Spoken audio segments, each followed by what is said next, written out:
It was definitely better. It was way better than school. Like the program, I just feel like it's like for us.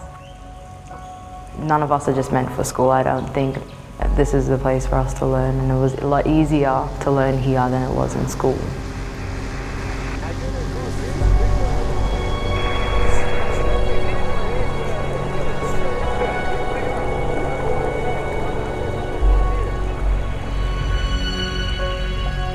It's special because I'm only a few years older than them, and they already look up to me like a role model.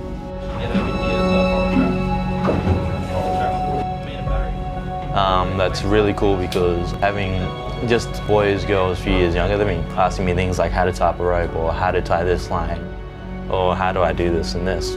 And for me to be able to show them and then learn, hopefully one day they're driving this boat around.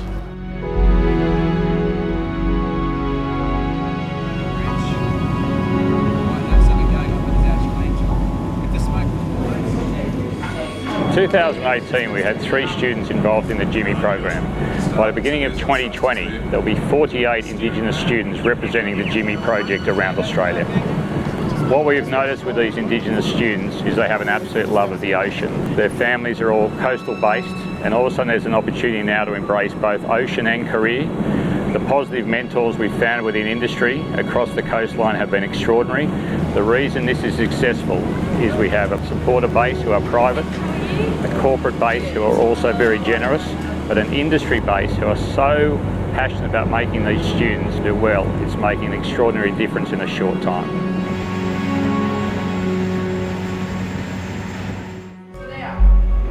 Remember, triangle is half a rectangle. The program really revolves around 3 key areas, those being education, so it's combined with a tertiary qualification as well, which in this case is a vet course. So the kids currently either do CALM, which is Conservation and Land Management, or Engineering in Year 11, and then when they move into Year 12 they go into their coxswain's course.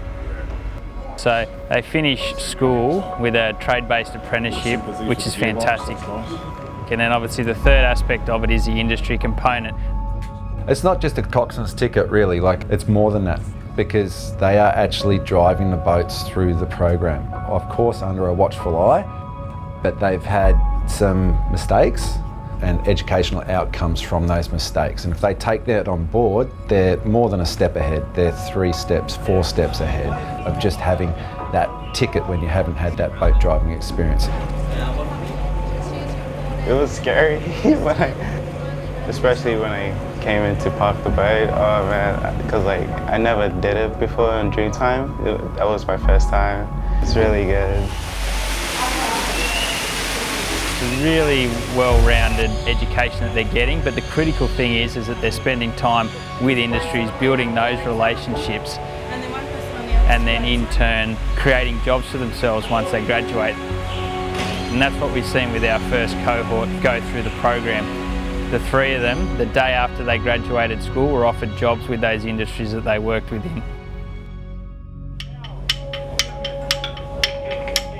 Where Experience Co works, I'm actually a traditional owner of that land. So Yarrabah is where I come from.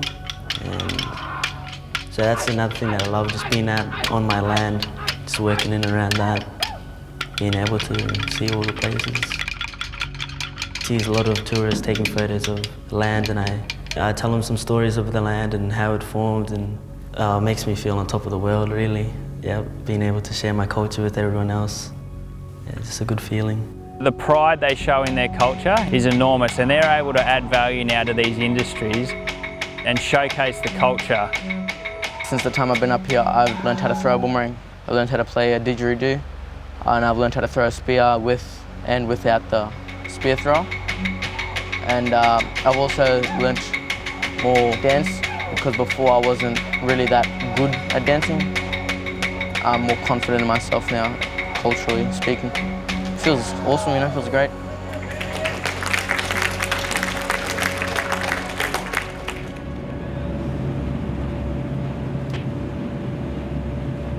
In the beginning, it was extremely difficult to get industries to come on board. In the past, they've taken a lot of that risk in mentoring these kids and the financial cost, and unfortunately, in some circumstances, it hasn't worked out for them.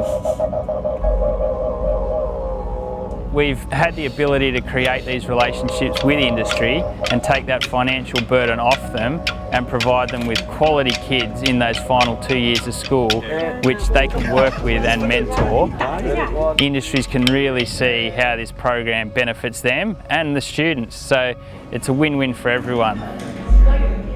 The boss sent me a message, asked me to give him a call in my free time, so I gave him a call and he's like, you got a really good report back from when you worked at the workshop, and he said if it's not too much to ask, if you still want to work on the holidays, the offer's there, and you just give me a call tomorrow and let me know what days you'll be free on the holidays. My face started to hurt, like it was just like the best feeling ever. The program's now in a stage where it's looking to expand, and obviously the success of the Cairns region and of course the Tiwis, all the learnings from that have come up with a concept that we feel as a program we can roll out in other areas. We're looking for key industry involvement, which is critical. We're also looking for that tertiary qualification to run parallel alongside with their schooling.